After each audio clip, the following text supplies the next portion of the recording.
और इस विषय पर बातचीत करने के लिए आज हमारे स्टूडियो में विशेष मेहमान मौजूद हैं। आप हैं डॉक्टर S.N. सिंह जी, निर्देशक आयुर्वेद सेवाएं उत्तर प्रदेश लखनऊ। सर बहुत बहुत स्वागत है आपका कार्यक्रम में। और इसके साथ ही सुरों के सागर में आपको ले जाने के लिए हमारे साथ एक विशेष अतिथि मौजूद है। आप हैं ममता श्रीवास्तव जी, आप म्यूजिक टीचर हैं और संगीत में विशेष रुचि रखती है। सर जैसा कि आज हमारा मुद्दा है आयुष्मान भारत के बारे में हम बात कर रहे हैं और इस बात की कल्पना करना भी बहुत मुश्किल होता है कि जब एक परिवार का कोई सदस्य बहुत गंभीर रूप से बीमार पड़ जाता है, इतना कि उसके इलाज का खर्च उठाने के लिए कभी कभी जमीन या जेवर तक बेचने पड़ जाते हैं। तो उस स्थिति में सर आयुष्मान भारत का जो लॉन्च हुआ है, ये योजना किस तरह से लोगों तक पहुंचेगा और इस योजना के बारे में हमें बताएं। जैसा कि मालूम है कि हमारे प्रधानमंत्री श्री नरेंद्र मोदी जी स्वच्छ भारत और स्वस्थ भारत की परिकल्पना किया और उसके अनुसार पहले स्वच्छता पर ध्यान दिया गया। सन 2011 में सामाजिक, आर्थिक और जाति जनगणना के आधार पर डाटाबेस सूचीबद्ध गरीब लोगों की एक लिस्ट तैयार की गई। इसमें लगभग 10 करोड़ परिवार हैं जिनके द्वारा 50 करोड़ लोगों को ये स्वस्थ आयुष्मान भारत के अंतर्गत स्वास्थ्य लाभ मिलेगा। जैसा कि आपने बताया कि गरीब जो लोग अस्पताल तक नहीं जा पाते थे, उसमें बहुत सारे कारण थे। सबसे ज्यादा गरीबी थी। गरीबी में वो लोग पैसा न दे पाने के कारण अपना घर में ही दम तोड़ देते थे या गंभीर बीमारियों से ग्रसित रहते हुए कोई कार्य नहीं कर पाते थे, परिवार दुखी रहता था। तो इन सब से प्रधानमंत्री श्री मोदी जी ने उनकी पीड़ा को समझते हुए इस योजना का प्रारूप तैयार करा के आम लोगों तक, जन जन तक पहुंचाने का प्रयास किया। जी जैसा कि आज इस मुद्दे के बारे में हम बात कर रहे हैं और हमारे कॉलर के मन में भी प्रश्न है, वो आपसे पूछना चाहते हैं, तो ले लेते हैं कॉल। हेलो जी सर, स्वागत है आपका कार्यक्रम में। नमस्ते मैडम, मेरा नाम नंदू मिश्रा है जी। आपके बोल रहा हूँ, मैं जानना चाहता हूँ कि जैसे मन स्वच्छ है, तन स्वच्छ है, वातावरण स्वच्छ है, के बावजूद अगर बीमारी रहने पर तो गरीब आदमी के लिए मुसीबत कर जाती है, तो गरीब आदमी किस प्रकार से भारत है आयुष्मान किस प्रकार से इसका लाभ जी सर, इसी विषय में आप बता रहे थे कि जो गरीब आदमी है वो किस तरह से इसका लाभ उठाए। इसके लिए सर प्रोसेस क्या होगा? जैसे मान लीजिए कोई गरीब परिवार है, ठीक है, और अब उसका कोई सदस्य बीमार पड़ता है तो वो अस्पताल जाता है, इसके बाद उसे क्या क्या करना पड़ेगा, प्रोसीजर क्या है इसका? अस्पताल के लिए सभी तरह का संसाधन उपलब्ध है। एक तो फोन के माध्यम से गाड़ियाँ उपलब्ध हैं जिसमें फोन करके वो चिकित्सालय तक जा सकते हैं। और किस तरह की बीमारी है इस पे बहुत ज्यादा डिपेंड करता है। अगर पीएचसी लायक है तो खुद जा सकता है, पीएचसी के ऊपर सीएचसी तक या डिस्ट्रिक्ट लेवल तक है तो उसके लिए भी संसाधन उपलब्ध कराए गए हैं। सबसे बड़ी महत्वपूर्ण बात यह है कि जब पेशेंट वहां जाता था तो रजिस्ट्रेशन कराइए, उसका पैसा दीजिए, जांच कराइए, जो पैसे चार्जेस लगते थे वो सब जो है नहीं लगेंगे, जिसके कारण उसको तुरंत जो है वो स्वास्थ्य सुविधाएं उपलब्ध हो जाएंगी। सर जैसा कि आप जाने आने की बात कर रहे थे और ट्रांसपोर्टेशन का जो खर्च है वो भी इसमें मिलेगा? जी इसी में। जी सर ये जो है ये बहुत ही लाभ देगा लोगों को। और सर ये पूछना चाह रहे थे, जो पेमेंट है वो किस तरह से होगा? मान लीजिए ये जो है सेवाएं वो उठाता है, उसका लाभ उठाता है और जाके उसका इलाज जो है वो अस्पताल में होता है, तो सर इसके लिए बैंक अकाउंट या क्या डॉक्यूमेंट्स की जरूरत होगी जिसके माध्यम से वो ये कर सके? इसमें रजिस्ट्रेशन पहले से जैसे बताया गया कि 2011 में सूचीबद्ध लोग हैं, वो अपनी जानकारी के लिए अगर उनको नहीं पता है तो 1455 पर फोन करके ही पूछ सकते हैं कि सरकार का टोल फ्री नंबर है तो उनका नाम उस लिस्ट में है या नहीं है। और उसको पता करने के पश्चात जब वहां पर जाएंगे तो कम से कम उनका आधार कार्ड और बैंक अकाउंट जो आधार लिंक्ड होना चाहिए और ऑपरेशनल होना चाहिए, चालू होना चाहिए। तो इसके साथ साथ उनका इनकम सर्टिफिकेट और पता, एड्रेस, ये सारी जानकारी के साथ वहां जाएंगे तो तुरंत उनको वो सुविधाएं प्रदान कर दी जाएंगी। और जो देखिए जो इस सुविधा का है तो सरकारी अस्पतालों के साथ साथ प्राइवेट अस्पतालों को भी दिया गया है, तो वहां पर उनका उस अकाउंट के माध्यम से वहां पर उनके चार्जेस का सादा लेते हैं। बहुत अच्छी बताई डॉक्टर साहब आपने कि कई बार लोगों को यही पता नहीं होता है कि भाई कैसे पता करें कि हमारा नाम है कि नहीं, या हम उस योजना का लाभ उठा सकते हैं कि नहीं। तो उसके लिए आपको 14555 ये टोल फ्री नंबर दिया गया है, जो कि सरकार के द्वारा ये नंबर जारी किया गया है। ये टोल फ्री नंबर है, इसको कॉल करके आप पता कर सकते हैं कि आप इस सूची में आते हैं कि नहीं, और यदि आप आते हैं तो आप इस योजना का लाभ उठा सकते हैं। तो जैसा कि आप पहले बता रहे थे कि किस तरह लोग जान सकते हैं कि इस सूची में आप वो आते हैं कि नहीं और इसका लाभ उठा सकते हैं, तो कितना कवर जो है वो सरकार दे रही है इसके बारे में लोगों को? ये कवर 5 लाख रुपए जी प्रति वर्ष प्रति परिवार। तो इस तरह जो 10 करोड़ के लगभग सूचीबद्ध परिवार हुए हैं, तो ऐसा माना जाता है कि एक परिवार में अगर 5 लोग हैं तो 50 करोड़ तक इससे लाभान्वित होंगे। इसमें एक खास बात और है कि ऐसा नहीं है कि आपको अब बीमारी हुई है तो उसको लाभ दिया जाएगा। अगर आप पहले से बीमार हैं और सूचीबद्ध हो गए तो इस योजना का लाभ पा सकते हैं। अच्छा, तो पहले से अगर बीमारी है, इस योजना के आने के बाद आप तुरंत ही इसका इलाज करवा के इस योजना का लाभ जो है उठा सकते हैं। सर, अगर आंकड़ों की बात करें तो हमने जो आंकड़े देखे हैं उसमें ऐसा है कि 6 से 7 करोड़ परिवार जो है वो इलाज का खर्च उठाते उठाते गरीबी रेखा से नीचे आ चुके हैं, क्योंकि कई बार इलाज में इतना ज्यादा पैसा लग जाता है तो वो जो परिवार है वो कई बार डर के मारे कि इतना खर्च कहाँ से उठा पाएंगे, है ना, इसी डर से वो अस्पताल तक जाता ही नहीं है। तो ऐसे टाइम पे ये जो योजना आई तो ये किस तरह से सच में वरदान के रूप में आ रही है, आपको क्या लगता है? ये निश्चित रूप से बहुत ज्यादा वरदान के रूप में इस तरह है कि पहले पेशेंट जाता था डॉक्टर के पास और दवा तो किसी तरह से खरीद लेता, लेकिन अगर उसे एडमिशन की जरूरत थी, भर्ती की जरूरत थी, तो पैसा न होने के कारण भर्ती नहीं हो पाता। तो रजिस्ट्रेशन फ्री चार्जेस हो गया है, कोई अब रजिस्ट्रेशन शुल्क नहीं लगेगा। इसके अलावा जो हॉस्पिटल के एक्सपेंसेज हैं, bed charges, general ward, nursing care का जो था वो है, और जो ऑपरेशन में जो इक्विपमेंट्स हैं और जो प्रोसीजर्स हैं, जो चार्जेस थे वो सारे माफ कर दिए गए। तो इस तरह करके उसको जिसके लिए वो अपनी जमीन बेचता था, जेवर बेचता था, तो वो सारी चीजें उससे बच गया है। जी, यानी कि जो ओवर पॉकेट एक्सपेंडिचर था वो तो जीरो कर ही दिया गया है, उसके एक्सपेंसेस भी जो है वो कट डाउन करने की पूरी कोशिश की गई। डॉक्टर साहब, एक कॉलर हमारे साथ है, आइए जानते हैं उनका क्या प्रश्न है। नमस्कार, स्वागत है आपका नमस्ते यूपी कार्यक्रम में। कल 2011 वाली लिस्ट की शर्त अगर रहेगी तो उस हिसाब से तमाम लोग हमारे हिसाब से तो लाभ से वंचित रह जाएंगे, क्योंकि सन 2011 वाली लिस्ट में ग्राम विधाता में मेरा नाम और तमाम ऐसे गरीब लोग हैं जिनके नाम नहीं है, तो वो क्या इस लाभ से वंचित रह जाएंगे। और अंग्रेजी दवा हम तमाम लखनऊ के नामी ग्रामीण डॉक्टरों दिखा चुके हैं, तो सन 2008 से अब तक गंभीर बीमारी से ग्रस्त है। और ये तो है अपने हृदय की बात, और एक गृहिणी की वेदना जो अपने पति से वो निवेदन करके 2 शब्दों में आपके माध्यम से देश को हम संदेश के रूप में देना चाहते हैं। जी सुरेश जी, सुनाइए।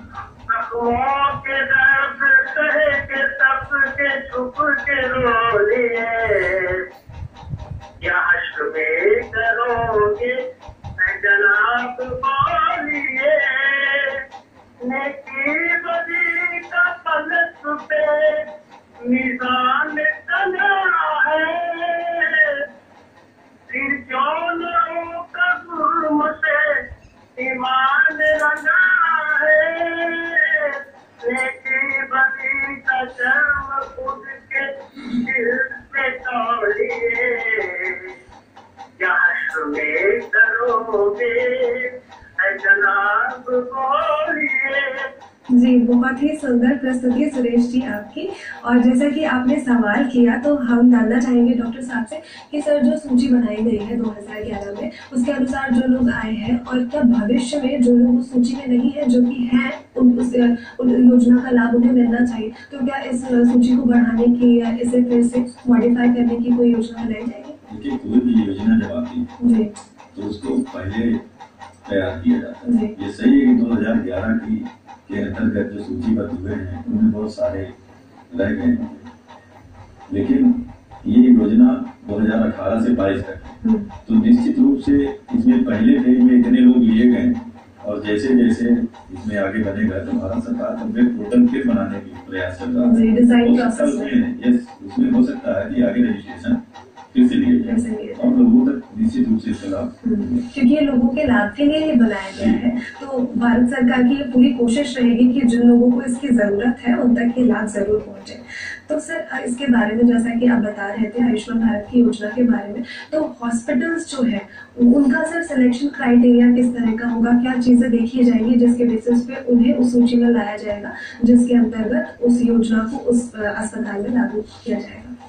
हमारे यहाँ 3 तरह के जो सेंटर बनाए गए हैं, एक प्राइमरी सेंटर्स, दूसरा सेकेंडरी और तीसरा टर्शरी। प्राइमरी सेंटर्स में वो हुआ प्रमोशनल हेल्थ केयर के लिए कि पेशेंट गया, दिखाया, दवा लिया और अपने घर वापस आ गया। दूसरे तरह के सेंटर वो है CSC लेवल पे हैं, जिनमें छोटे मोटे ऑपरेशन के लिए पेशेंट गया और वहां पर दिखाया, जो ऑपरेशन हुए 2-4 दिन जो भर्ती रहा उसमें से उसका कार्य किया गया और स्वस्थ हुआ और वापस आ गया। सर इसमें गवर्नमेंट और प्राइवेट हॉस्पिटल्स दोनों है? जी, दोनों तरह के हैं। और इनमें एक निश्चित है कि 10 बेड का हॉस्पिटल होना, प्राइवेट का है तो 10 बेड का हॉस्पिटल होना जो इससे जुड़ रहा है वो आवश्यक है, और उसमें प्राइमरी सुविधाएं होनी चाहिए। तो ये है। और तीसरे जो टर्शरी सेंटर्स हैं, बड़े सेंटर्स हैं, संस्थान लेवल के, यहाँ पर बड़े बड़े गंभीर बीमारियों के इलाज के लिए ऑर्गन का, किडनी का है, हार्ट का है और नील ट्रांसप्लांटेशन है, तो इस तरह की चीजों के इलाज के लिए बड़े हाई सेंटर रखे हुए, वहाँ पर उनका इलाज होगा। इस योजना के अंतर्गत कुल 1354 मेडिकल एंड सर्जिकल पैकेजेस जो है सरकार ने तैयार किया है, जिसमें 25 तरह के लगभग स्पेशलिटीज हैं, जैसे हृदय रोग है, किडनी के रोग है, ज्वाइंट्स का है और बहुत सारे कैंसर्स हैं, ट्यूमर्स हैं। तो इस तरह करके आइडेंटिफाई किया है कि इनके इलाज में कितना, कैसे, कहाँ पर कितना खर्च दिया जाएगा।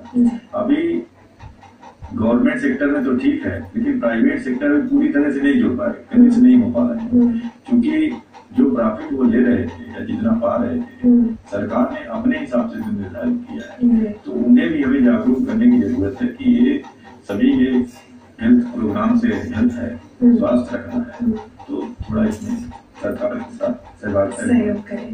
सर जैसा कि आप बता रहे थे अभी पहले की प्राइमरी और सेकेंडरी टर्शरी 2 प्रमुख स्तंभ हैं जिनके बेसिस पे ये योजना जो है वो काम कर रही है। तो अगर बात करें हम सेकेंडरी और टर्शरी लेवल की, जहाँ पे बड़े खर्चे होते हैं, तो क्या ऐसी बीमारियों की कोई सूची तैयार की गई है सरकार द्वारा जिनके अंडर में इन बीमारियों का इलाज इस योजना के तहत होगा? जी, जैसे हार्ट, हृदय रोग से संबंधित है, बाईपास सर्जरी है, स्टेंट है, कराना है, नी रिप्लेसमेंट है, hip joint, hip bone replacement है, और इस तरह की जो बड़ी बीमारियां हैं जिसके बारे में सोचने पर भी वो गरीब इंसान कांप जाता था, और उसकी सिर्फ एक परिकल्पना ही होगी कि इस इतना बड़ा खर्च जिस इलाज में लग सकता है वो ये कैसे करवाए। अब इस योजना के आ जाने से संभव हो जाएगा। जी, तो सर ये जो आप बात कर रहे हैं, आपने बताया सर ये जो योजना है क्या ये स्टेट और सेंट्रल दोनों गवर्नमेंट का कोलैबोरेशन है, किस तरह से काम कर रही है? 33 स्टेट्स हैं, जिनमें से 29 स्टेट ने लगभग इस योजना को अपने स्टेट में एक्सेप्टेंस दे दिया है।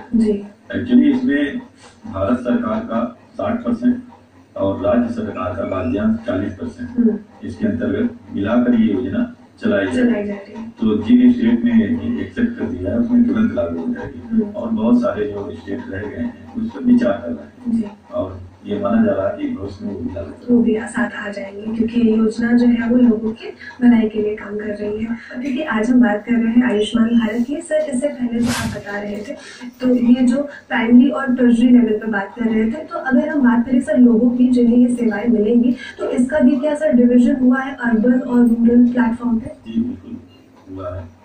पूरे भारत से लगभग 2,33 लाख जी रूरल एरिया से, ग्रामीण क्षेत्र से है, और 8,30 लाख के लगभग जो है ये अर्बन एरिया से, अर्बन एरिया से, यानी जो शहरी है, शहर में है, जो शहर में रिक्शा चलाने वाले, ठेला चलाने वाले। और अभी आपने जो कहा स्वच्छ भारत, जी बिल्कुल सही कहा कि हमें स्वस्थ रहना है तो स्वच्छता की तरफ ध्यान देना है। हमारे भारत देश आजाद हुआ था उस समय एवरेज लाइफ यहाँ की लगभग 45 साल की थी। जब स्वच्छता पे ध्यान दिया गया, इम्यूनाइजेशन प्रोग्राम आया, तो आज की तारीख में एवरेज लाइफ जो है 40-45 से बढ़ के 60 और 65 के बीच में हो गई। हमारे यहाँ आयुष्मान भारत के अंतर्गत जो स्वस्थ चलाया जा रहा है, इसमें 12 प्रकार के केयर किए गए। उसमें से प्रमोशनल हेल्थ केयर, जिसमें हमें उसको जानकारी देना है कि कैसे हम स्वस्थ रहें, जिसमें स्वच्छता सबसे महत्वपूर्ण, क्योंकि अवेयरनेस की बहुत कमी है। इसके साथ आहार का, विहार का, आचरण का, इन सब चीजों को के द्वारा भी हम बिना किसी दवा के अपने हेल्थ को प्रमोट कर सकते हैं, लंबे समय तक स्वस्थ रह सकते हैं। इसके बाद भी एम्बुलेटरी केयर, मैंने बताया आपको कि गया, थोड़ी सी बीमारी कुछ हुई, अपने आप गया और डॉक्टर को बताया, दवा लिया, चला गया। इसके बाद सेकेंडरी और टर्सरी में जो आते हैं, उसमें आते हैं एक्यूट केयर, यानी अचानक कोई दर्द हुआ, पेट में दर्द हुआ, तो उसको हम अस्पताल ले जाते हैं, चाहे पीएचसी लेवल पे ले जाएं, सीएचसी लेवल पे ले जाएं, जहां पर जल्दी से जल्दी पहुंच सकें। तो वहां पर उसकी एक्यूट के कारण क्या है, वो डॉक्टर वहां पे डायग्नोज करके उसके हिसाब से इलाज करना प्रारंभ करेगा या रेफर कर देगा। लॉन्ग टर्म केयर, बहुत सी बीमारियां हैं जिनमें बहुत दिनों तक इलाज चलता है, तो उनको जो है हम किस अस्पताल में कितने दिनों तक रखना है, उसके लिए फिर है critical care. Critical care unit है जिसमें सारा यूनिट जो है ऑब्जर्वेशन में रखा जाता है पेशेंट को हमेशा, तो उसमें देखा जाता है। लॉन्ग क्रिटिकल केयर, बहुत दिनों तक बीमार पड़ा रहता है, देखते हैं आपकी, कहते हैं कि 1 महीना से वो बेहोश पड़ा है, उसके नाक में नली पड़ी हुई है, भोजन जा रहा है, तो ऐसी चीजों का भी इलाज वहां पर है। और डे केयर में है कि सुबह ले गए और दिन भर उसको जो है चिकित्सालय में रखा गया, ऑब्जर्वेशन में रखा गया, अगर फिट हो गया तो उसको छोड़ दिया गया। ट्रॉमा केयर, एक्सीडेंटल काजे, तो उनको भी वहाँ पर चिकित्सालय में इस तरह करके 12 प्रकार के डिविजन्स किए गए कि उसमें किस तरह के कैसे इलाज दिए जाएंगे और कितने मात्रा तक जो है दिया जाएगा जी, ताकि प्रॉपर यूज हो सके सेवा। सर, जैसा कि बात कर रहे थे आप वेलनेस सेंटर्स की, और सरकार ने जो ग्रामीण भारत में वेलनेस सेंटर्स है उनकी बेहतरी के लिए भी काम करना शुरू कर दिया है, तो आपको सर क्या लगता है कि जो ग्रामीण भारत का इंफ्रास्ट्रक्चर है, जो सेवाएं वहाँ मिल रही है, क्या वो पर्याप्त है कि जो लोग इस सेवा के हकदार हैं, जो कि बहुत बड़ी संख्या है, उन्हें हम बिना वेटिंग के इलाज दे पाएंगे, या इसमें कुछ सुधार करने की आवश्यकता है? देखिए, आबादी के हिसाब से हमारे पास गवर्नमेंट सेक्टर में इतने चिकित्सालय नहीं, इसीलिए हम लोगों ने प्राइवेट सेक्टर जोड़ने का प्रयास किया। और जब गवर्नमेंट और प्राइवेट सेक्टर एक साथ काम करेंगे तो निश्चित रूप से हम लोग सभी को इलाज दे पाएंगे और स्वच्छ भारत और स्वस्थ भारत करना। सर, जो नेशनल हेल्थ पॉलिसी है, इसमें सरकार ने इस बार कमिटमेंट दिया कि जो हमारा बिलो 1% जीडीपी चल रहा है उसे 2.5% जीडीपी तक बढ़ाना है।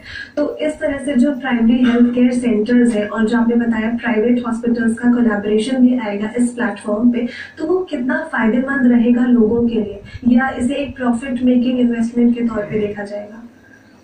नहीं, प्रॉफिट मेकिंग तो नहीं है जी। इसको पहले से इसी कंसेप्ट पे रखा गया है और प्राइवेट हॉस्पिटल को इसीलिए इसमें आने से अभी हिचकिचा रहे हैं कि हमारा प्रॉफिट कम जी, क्योंकि वो प्रॉफिट मेकिंग पे ही उन्होंने कभी नकारा नहीं है इस बात से। तो उसी को सरकार ने उनको जो संज्ञान में लाया है, जो मीटिंग चल रही है, जो वार्ता चल रही है कि हमें पहले अपने देश को स्वस्थ बनाना है, तो इसमें सभी का योगदान है। पैसा तो अमीर आदमी से मिल जाता है, लेकिन गरीबों को हम कैसे जो है राहत दे सकते हैं।